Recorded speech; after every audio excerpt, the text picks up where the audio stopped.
This is a show about a very special place, a very special time, and some very special people. So much happened, so much began on New York's Lower East Side.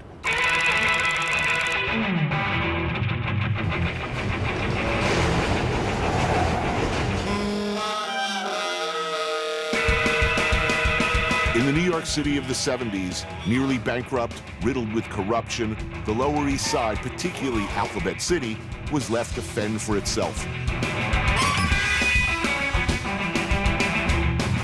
Huge swaths of it abandoned, ruined, or simply empty.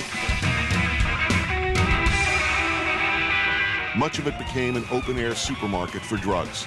Whole blocks taken over by organized drug gangs.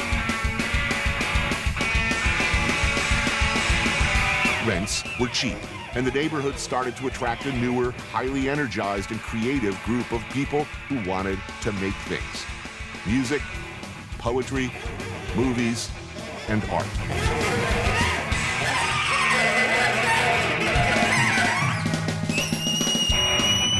It seemed at the time everybody was a star, and for a while at least, that it was a golden time. But it was dangerous. You lived down here, you had to be tough and talented, and often very quick.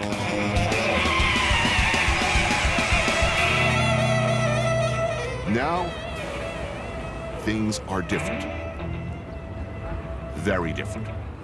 Everybody together, ready? 1, 2, 3. Pick those feet up 6 inches and hold. Bring that arm over, pin the wrist, let's go. Everybody clear? Yeah. I can't hear you. Yeah. Okay, on 3, 1, 2, 3, let's go.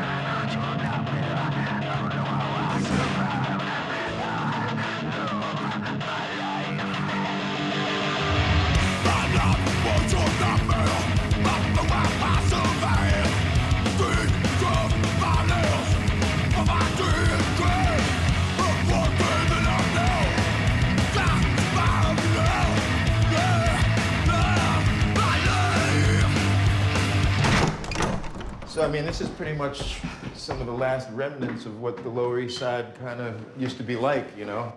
Good old school, no elevator.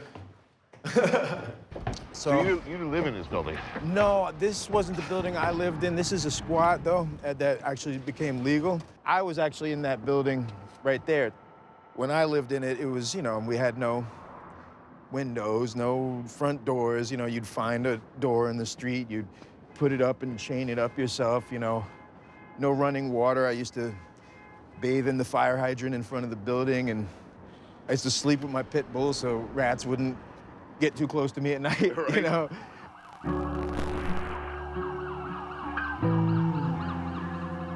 My main problem growing up down here was that I lived on a gang block. Right. The gang on my block was called the Hitmen.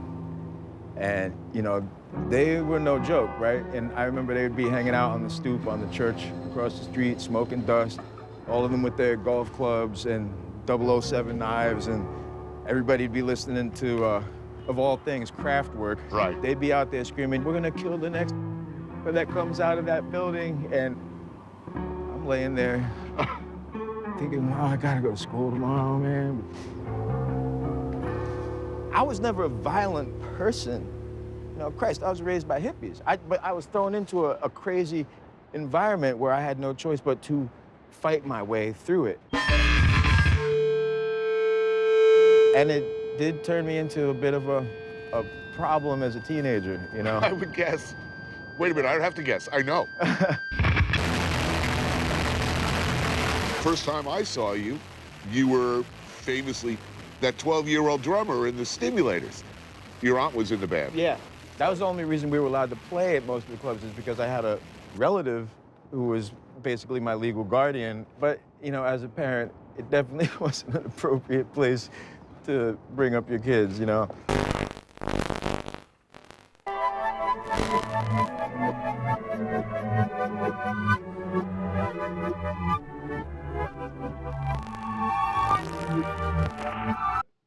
You came here first as a writer, as a poet. New York, in your mind, was where the writer's life was? Yeah, well, it was just the place that had the most stimulation. Was music even in the back of your head, or was poetry and writing? My model was Dylan Thomas there when I was a teenager, you know, so being a drunken womanizer, that was my ambition.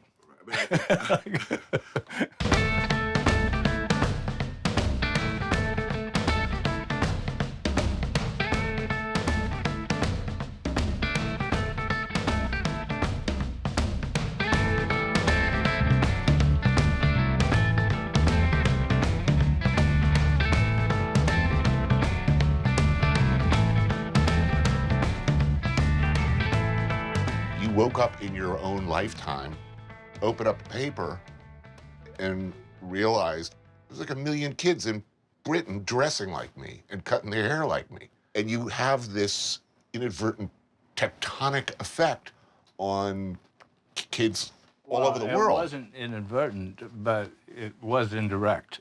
I mean, I wanted to have that effect.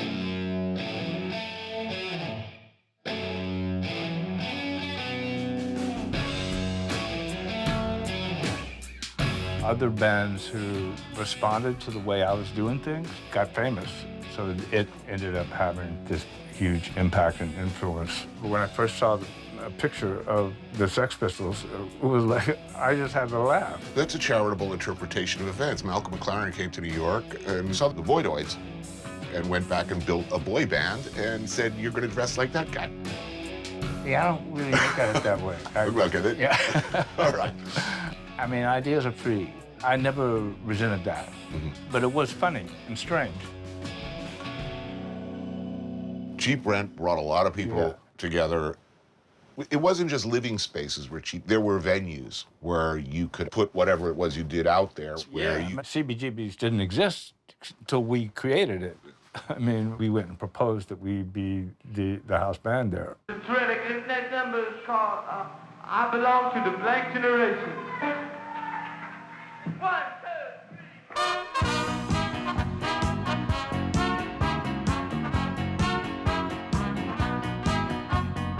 3. Do we over-romanticize that period? Was it special? I think the creation of the mythology of the 70s kind of began about in the mid-90s. I can see why people who weren't there wish they were there, but it goes against all my instincts to think that way, just because the idea is we didn't like where things were, so we decided to change them.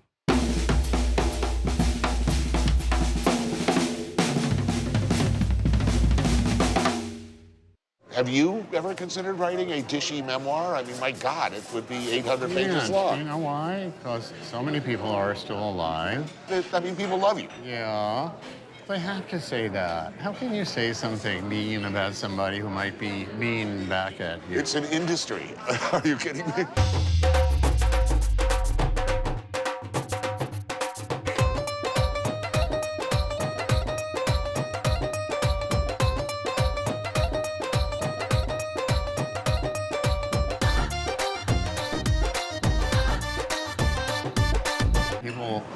What was it like the first time you saw Iggy? And I didn't see him. I heard the music from down the hall. I mean, I thought, this is the rock and roll I always wanted to hear. Something that was this fierce, and yet you could send you, there was a tune there. When I bought Funhouse in high school, I was immediately ostracized. Yeah. This was defining music, and normal people didn't like it. The Ramones met because they were 4 outcasts in a high school with 5,000 people who liked Funhouse. Right. Okay? They had it all figured out that they would sell as many records as the great record sellers would sell. And in a few years, they would have so much money that they would retire and never have to work again. Right. That's what. They had to stay on the road for another 25 years. Yes. Do you know where the greatest financial success has come from? Hey Ho, Let's Go. Right. Sung in football and soccer stadiums around the world. The Ramones estates are gathering in more money from 5 seconds than they ever made in the... Is that the measure of greatness or eternity? It's one of them.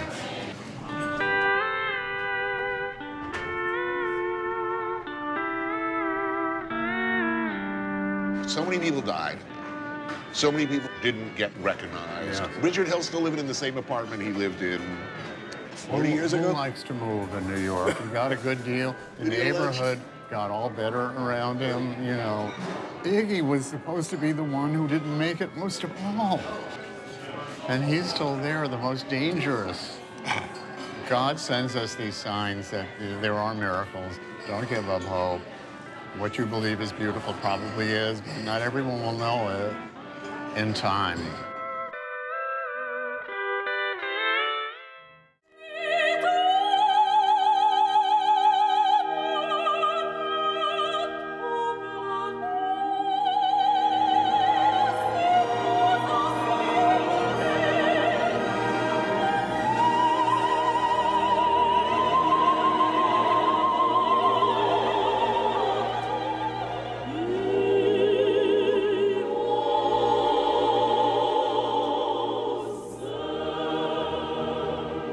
This is one of the places like Keith Haring and I would love to come here. Jean-Michel would join us, and we would have good meals here on a regular. And it was consistently the exact, you know, it's great when you can go to some place they have the exact same food. Come on, this Still is the it. same? Still exactly the same. That's encouraging. Which is great. It's great.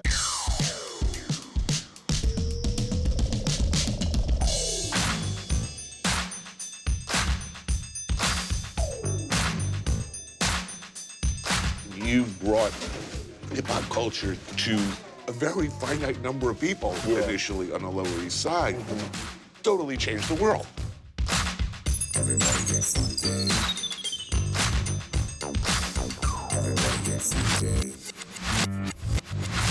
Teenagers at that time, we're doing something interesting, so I wanted to find some people that would listen to these ideas. And that's what led me to the Lower East Side and to connect with... I guess you met Glenn O'Brien. Glenn O'Brien, yeah. Hi, and welcome to TV Party.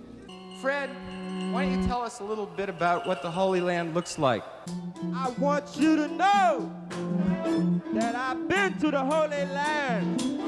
And the Holy Land is so funky. It's funky, brother. It's funky. And through that connection is where I met all these people that listened to all these ideas I had. And that was David Byrne, Chris Stein, and Debbie Harry, and so many amazing people that were just like, yeah, tell me more.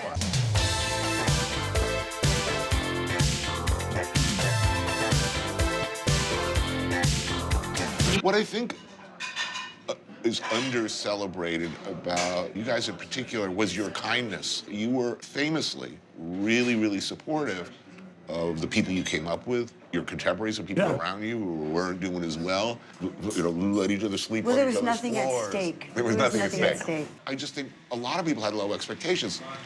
You didn't. I mean, you had a plan. Well, no, if we had a plan, we would have made more money and not got so completely fucked over by the industry, as it were. We had a plan to survive. Yeah, I mean, we had a plan to keep going doggedly.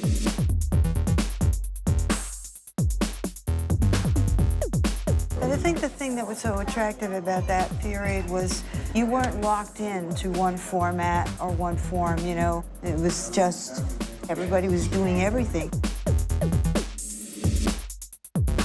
You introduced the entirely revolutionary notion that street art was, in fact, really art.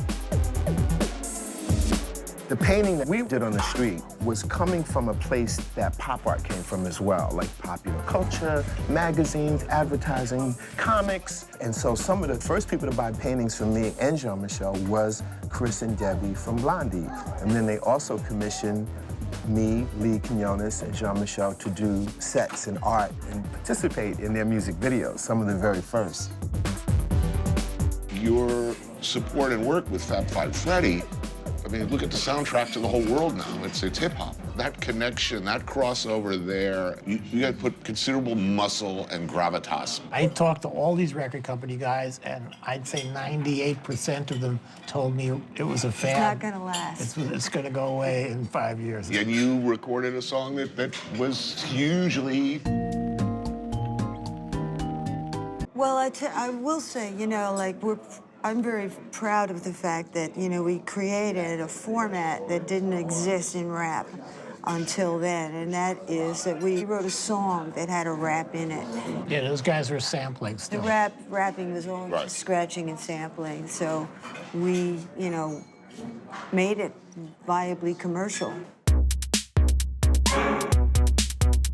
And then, you know, yet another earth-shattering event, a Wild Style. I had an idea that if we could make a movie and show that this rapping, this dancing, and this DJing was one thing.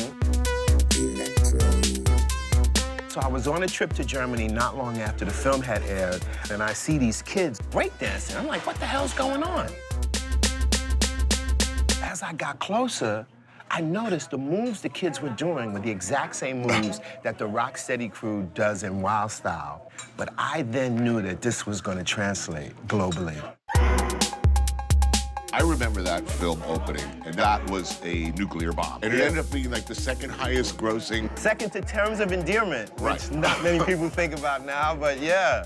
And We that did film, well. You know, you gotta love that moment of corporate terror in the film industry when people are looking at the weekend grosses, and it's like, what's this? Who is this audience that did not appear in our metrics? No, it was a great, great experience.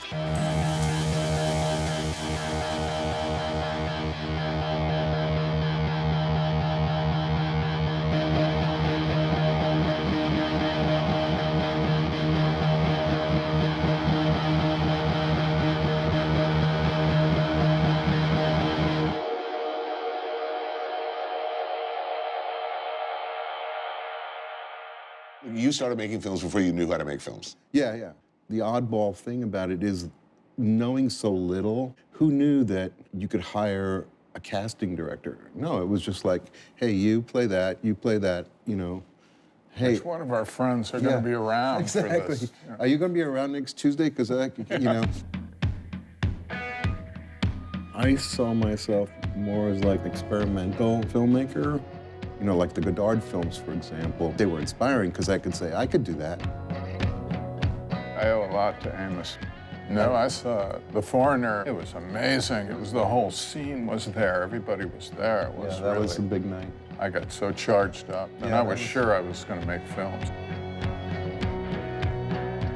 And your first film was a student film. NYU Film School made a mistake, so I had a $12,000 budget for my first film. Which is enormous for the time. It was huge for me, but the root of the word amateur is the love of a form, and professional means you are doing it for money. I still hope that I consider myself an amateur, for sure. So yeah, so what do you think now when you walk around the neighborhood? You know, you paid some dues to walk down back in the day, and now it's projectile vomiting frat boys with baseball caps on backwards. Does this give you a sinking feeling, make you angry, or I are wish you I just would have resigned? bought real estate, that's for sure. The thing that I always tell myself is look at the history of New York City, and it's always about hustling and change. And if you want it to stay the same, man, you get the wrong historical spot, because there used to be a Native American trading post on the tip of Manhattan. It's now Wall Street, you know? I just don't wanna go out in the streets no more. I just don't wanna go out in the streets no more. Because these people, they give me the creeps anymore. Too many creeps, too many creeps, too many creeps, too many creeps, too many creeps, too many creeps, too many creeps. Yeah. Want to come in for a minute? Yeah, sure, I'd love to take a peek. I'd be interested in looking at your dope bags. Yeah, here's some. This is from early 80s. Oh, wow. Airmail. Airmail. Okay, 12th Street. Yep. Might have been a little bit more glasses on for this. Yeah. It's a treasure. DOA, I remember. Poison, you must remember. Poison, yes, of course. Evidence, you were a Psycho. I remember all of those. Toilet. There it is. Classic, right? You know, you knew you were doing something bad when you bought a product called Toilet and, you know, shot it in your arm or, oh man, memories. Yeah.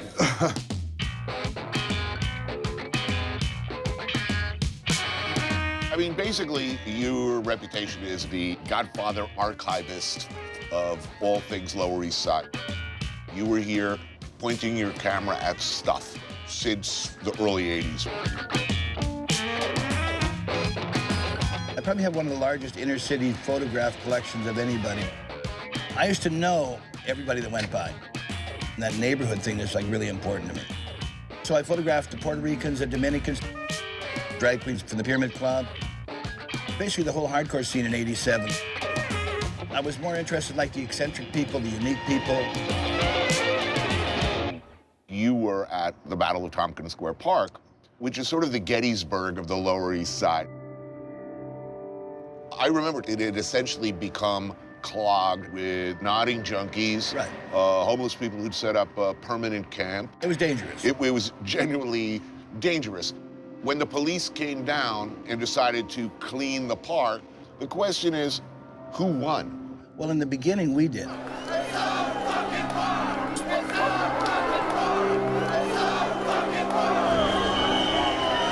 know, you have to remember, in 1988, they couldn't close a 10.5-acre square park on the Lower East Side. That was 450 riot cops, horses, helicopters, they couldn't do it. There were big bonfires in the middle of Avenue A, buses couldn't come down, cars couldn't down, it was stuck. You were on the news a lot, I remember. A lot, you were the most, like, despised man in, yes. I mean, in NYPD, Yeah. you were not their favorite photographer, let's put it that way.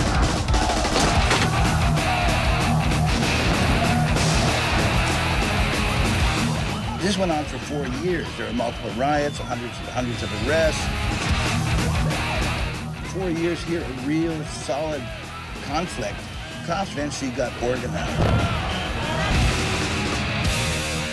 I remember Tompkins Square. After the police fenced it off, it was, in a lot of people's minds, the end of an era. And yeah, when they cleared off the drugs, a lot of people think, hey, great, we're now going to have a neighborhood and everything's going to be safe. And then in came the gentrification. So the whole concept of America is being wiped out because you can't pull yourself up by the bootstraps anymore because you can't get in the game.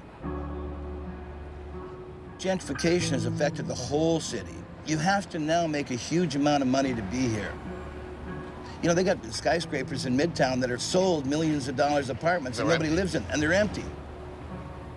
I live in one of those big empty buildings with absentee owners. Is that all that's going to be left in New York? Yes. New York, there was always something that brought it back. But once you fill it with the corporate world, it's never going back. So we turned a corner that we will never go back again. And so it's over. It's over. It's over.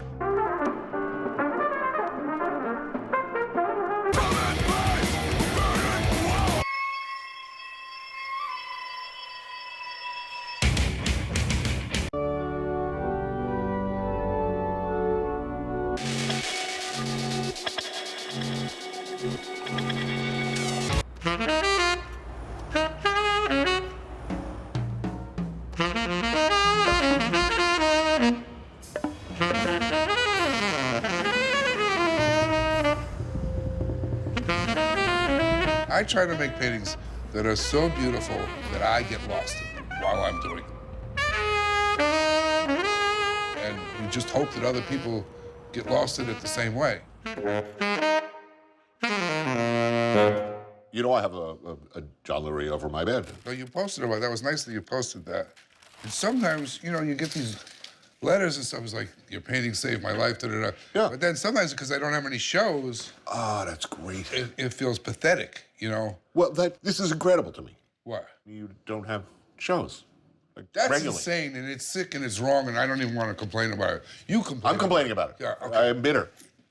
Because I'm going to die one day, and they're going to be worth a lot of money. Right.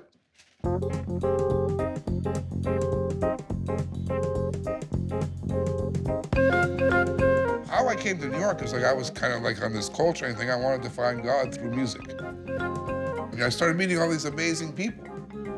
They were irreverent. The energy was enormous. And it was probably more fun than anybody's ever had in human history for about a year or two. But there was no discipline, which, I mean, I like people who can play their instrument like they just found it on the street. But they can't just do it once. They gotta work on it. I mean, I was a serious saxophone player. I came here as a saxophone player. I had to hide the fact that I know, right? I had to hide. I mean, I really did. I would practice for 2 hours every day, but I wouldn't tell people. So, these are eggs, which you could get, you know, at the store. If you live in a good neighborhood, they will even deliver them to your house.